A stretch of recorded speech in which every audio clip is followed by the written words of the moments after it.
Parece que va a ser la Suprema Corte quien decida si Trump puede o no estar en las papeletas. No es posible por esto, porque ahí te equivocas, Claudio. Las decisiones se las toman los estados. La independencia de los estados es muy difícil de entender para alguien que no viva en los Estados Unidos o que no esté empapado en el sistema federal de los Estados Unidos, que es una federación, efectivamente. Pero no, si Trump está o no en la papeleta o en la boleta electoral, es en cada estado. La Suprema Corte de Colorado acaba de dictaminar que Donald Trump no puede estar en las boletas de las primarias, porque las primarias también se llevan estado por estado. Tanto el Partido Demócrata como el Partido Republicano tienen unas elecciones primarias de las cuales se deriva su candidato, y Colorado ha decidido que Trump no puede estar en la papeleta de las elecciones primarias de los republicanos, que son ahora en enero. Entonces va a ser muy, muy problemático, pero no es la Suprema Corte la que pueda decidir, porque no es un asunto federal, las elecciones las lleva cada estado.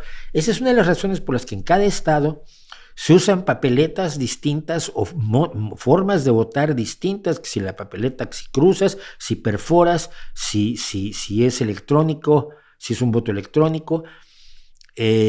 Cada estado legisla sus leyes electorales, porque lo que tiene que hacer ese estado es nombrar a sus electores al colegio electoral. No son votos que vayan a centralizarse en una contaduría general que determine quién va a ser el presidente. Eso pasa en otros países que no tienen colegio electoral.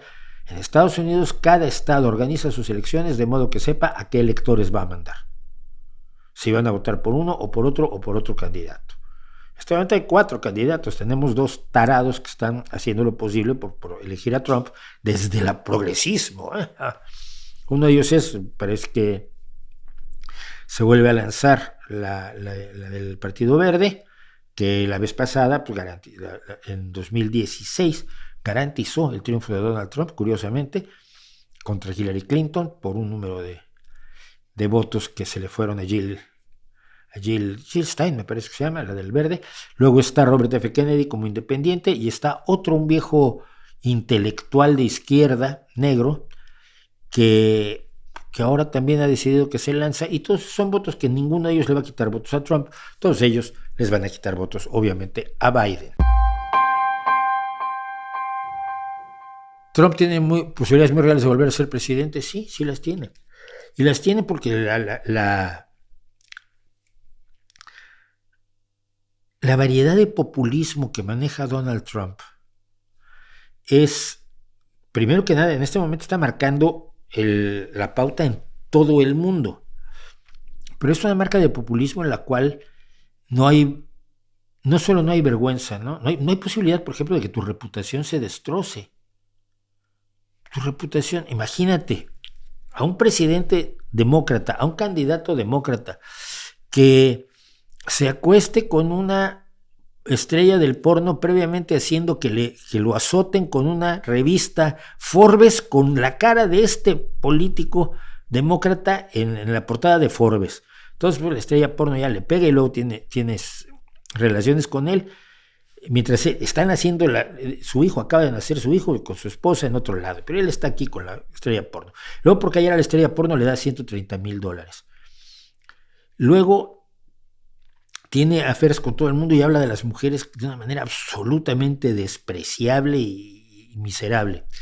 ¿Tú te imaginas un demócrata que haga eso? Lo destrozan. Si Bill Clinton tuvo un affair con una becaria mayor de edad, ella, y casi lo destrozaron, ¿no? Y todavía se lo recuerdan. Pero Donald Trump puede hacer lo que quiera. Él lo decía: yo puedo dispararle a alguien en la Quinta Avenida y no voy a perder votos. Él se burla de las leyes, y de pronto muchos estadounidenses, a los que los han convencido que sus leyes los han perjudicado, dicen que está bien ir en contra de las leyes, infringir las leyes, acabar con las leyes, porque las leyes seguramente son las culpables de la situación en la que se encuentran. ¿Por qué? Bueno, porque Trump lo dice. Trump se presenta como el campeón de la gente menor, cuando él siempre ha sido la pura élite, y a la gente menor la ha visto por por las ventanillas de su automóvil cuando iba del aeropuerto a su torre y de su torre al aeropuerto. No tiene relación con la gente común y sin embargo ha logrado convencer a la gente común de que es su campeón, su representante, el que los llevará a la victoria, el que los liberará de los malvados opresores que son los demócratas. No, mira, es que los malvados opresores son más bien como tú, gente que no le paga a sus trabajadores, que les paga una miseria y que los maltrata y que no los deja sindicalizarse y que se burla de la gente y que persigue a los negros y que humilla a las mujeres. Tú eres el opresor por antonomasia, ¿no? No, ha logrado convencer a la gente de que no, él los va a liberar de los opresores. Entonces, es un tremendo caso en el que el populismo es eficaz y las respuestas que se dan por parte de los medios de comunicación, por parte de la izquierda, por parte de los opositores y demás, han sido ineficaces. Y es una tragedia, pero han sido y siguen siendo ineficaces. ¿Cuál es tu opinión sobre Cornel West? Ese es el que se fue a la candidatura presidencial independiente. Lo que yo opiné. ¿Cómo evalúas sus ideas y propuestas claramente vinculadas a la izquierda? Yo no creo en nadie de izquierda que favorezca a la derecha. ¿Ok? Cornel West sabe que los votos que va a recibir, algunos serán de gente que no iba a votar, pero algunos más serán de Biden. Y quitándole votos a Biden favorece la candidatura de Donald Trump. Y si está favoreciendo la candidatura de Donald Trump, él dice que no, pero bueno, él puede decir que puede volar. Si está favoreciendo la candidatura de Trump, es tan de izquierda como Milei.